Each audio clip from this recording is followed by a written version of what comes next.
Hello, welcome back to Masterpiece May, and today we're going to be talking about the masterpiece that is Jethro Tull's War Child. Now, some people would say this isn't a masterpiece. I think it is. And if you're wondering why I didn't do Aqualung, I wanted to pick something that was a little bit less obvious for this episode of Masterpiece May. This was released in 1974, originally with 10 songs on it. What I'm holding here is, at the very least, some version of the 2002 remaster and reissue of this album, and it has 7 bonus tracks, which I did not listen to because, I review albums as I listen to and review albums as they were originally released. Obviously depending on, what I'm doing. If I were doing a completion project right now, I might have listened to these, but I didn't.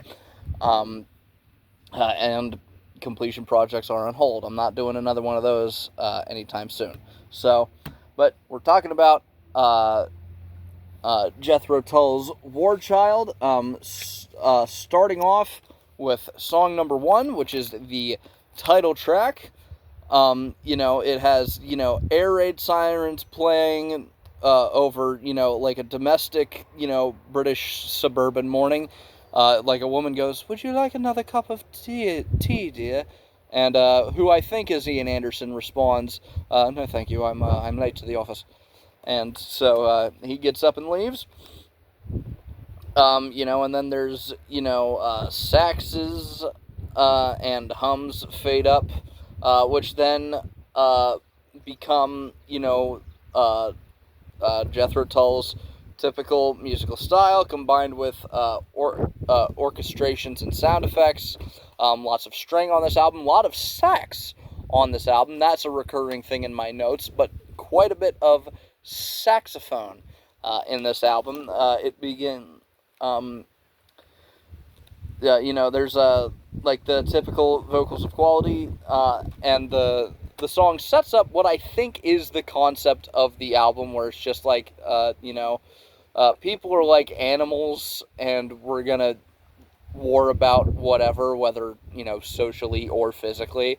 I think there were a lot of social issues going on in England at the time that I didn't research for this, probably should have, but I didn't.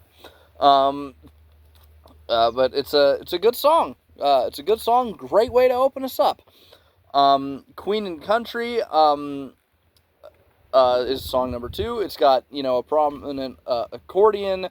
The lyrics are complaining about, I think this is what they are. I think they're complaining about how Britain was using its tax dollars at the time.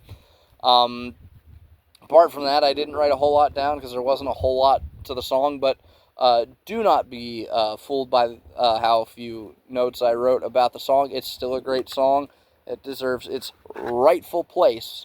It's another step towards how this album deserves its rightful place within Masterpiece May. Song number 3 is Ladies, which is, a typical acoustic Jethro Tull song. Like, if you know Jethro Tull, you know what I'm talking about. It's where Ian Anderson sits down with an acoustic guitar and just starts singing some stuff. There's a prominent amount of flute. I'm pretty sure it's about prostitutes. I'm not joking. I'm pretty sure it's about prostitutes. And it fades out with a sax solo combined with train whistles. So it's pretty good. It's pretty good. Anytime I hear train whistles where I'm not expecting them, I'm like, oh, that's nice, because I'm autistic and I like trains.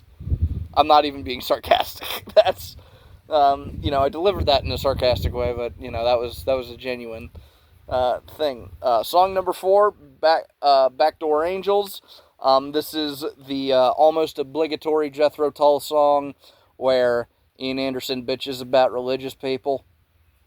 Like, it's kind of a recurring thing with Jethro Tull.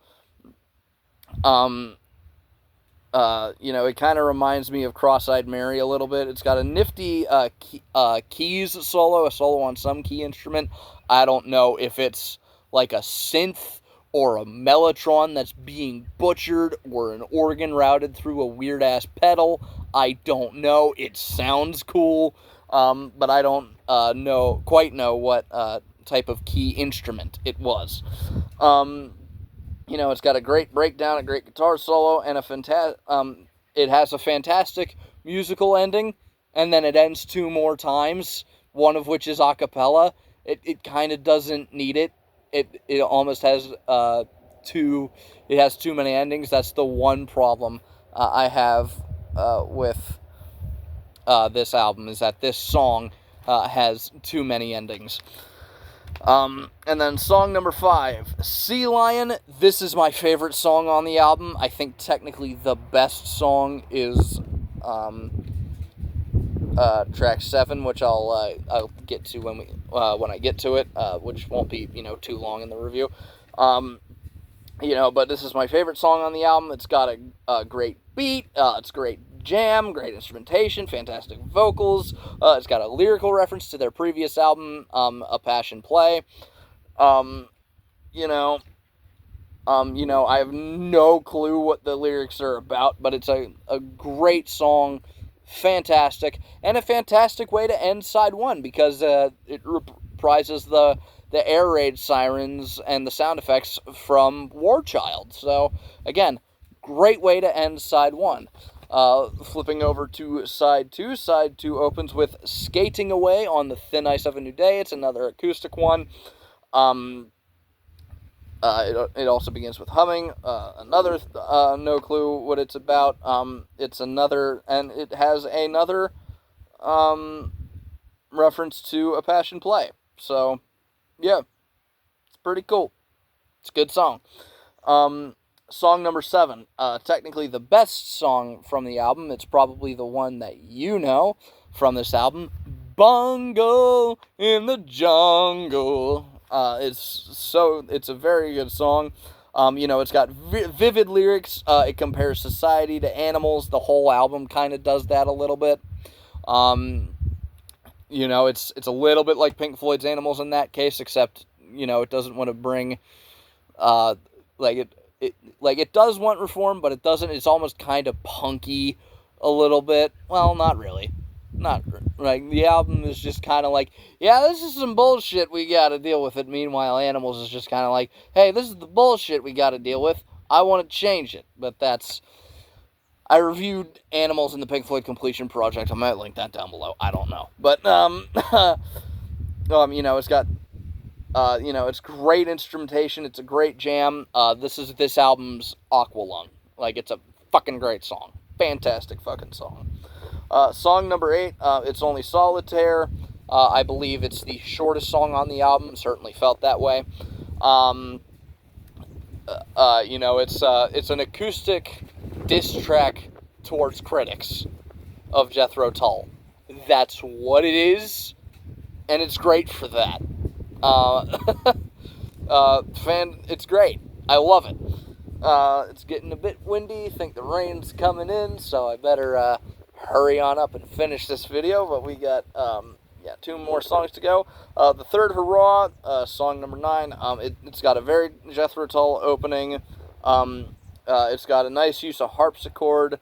And it's got a nice lyrical reprise of the title track. Eventually, I was sort of like, a lot of themes come up a lot in this album. And there's a little bit of use of recurring melody in this album as well. A little bit.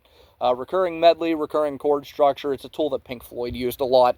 And Roger Waters still uses to the point where his songs all sound the same. But anyway, we're not talking about Pink Floyd, we're talking about Jethro Tull. It's a great, great song. That's all the more I got to say about it.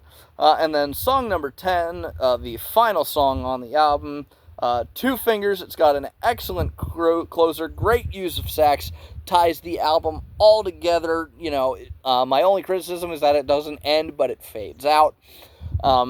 But that's a criticism I have with a lot of albums. So it's just such a good way to tie everything together. I'm not describing everything with that song, but this is like another one of those fantastic songs. Buy it. Buy it. Listen to it many times.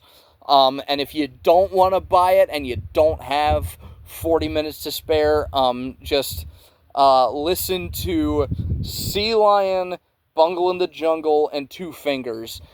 Those three songs are really the best of this masterpiece.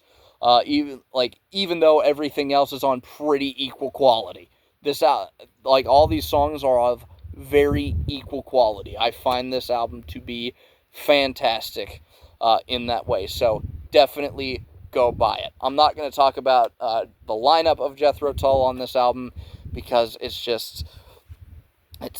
Jethro Tull is one of those bands whose lineup changed as frequently as a politician's opinion. Well, no, not necessarily. You know what I mean? It changed. Like Jethro Tull's lineup changed a lot. It changed pretty much as frequently as Pennsylvania's weather. So, the album cover was not done by Hypnosis, sadly. I don't think that, maybe they did one or two Jethro Tull album covers, but the front is has a cover of, I believe, Manchester's skyline, and then that is indeed a negative of Ian Anderson on the front, and then the back contains the lineup of the band, some of their wives, a couple of their kids, and some record company staff, and I believe some studio staff as well. And this album actually got to number 2 on the Billboard charts in the U.S. when it released originally. So, yeah, fantastic album. Go fucking buy it and listen to it many times. And that's where I'm going to leave it for today. Thank you all very much for watching. If you enjoyed this video, please feel free to leave a like on it. If I missed something, if you have something to add, please feel free to do something in the comments down below. If you want to continue along this musical journey with me, please feel free to subscribe. If you want to hear me talk about something other than music, I have a podcast with two of my buddies. It's called Dorkies. We got a new episode coming out soon, so I'm not going to link anything. I'm not going to link the Dorkies until that's out. And if you want to hear what I happen to be listening to that day, you can follow me on Instagram. I will link that down below. I post a segment of a song on my story there every single day. We're currently going through Themed Week month. This week is Summer Vibes Week. I can't think of anything off this album that necessarily gives off summer vibes, but, this week it's just songs that are giving off summer vibes. So maybe I can find some excuse to feature a song from this album there this week. But yeah, that's where I'm going to leave it for today. Thank you all very much for watching, and remember to stay weird and keep jamming. See you in the next one. Bye-bye.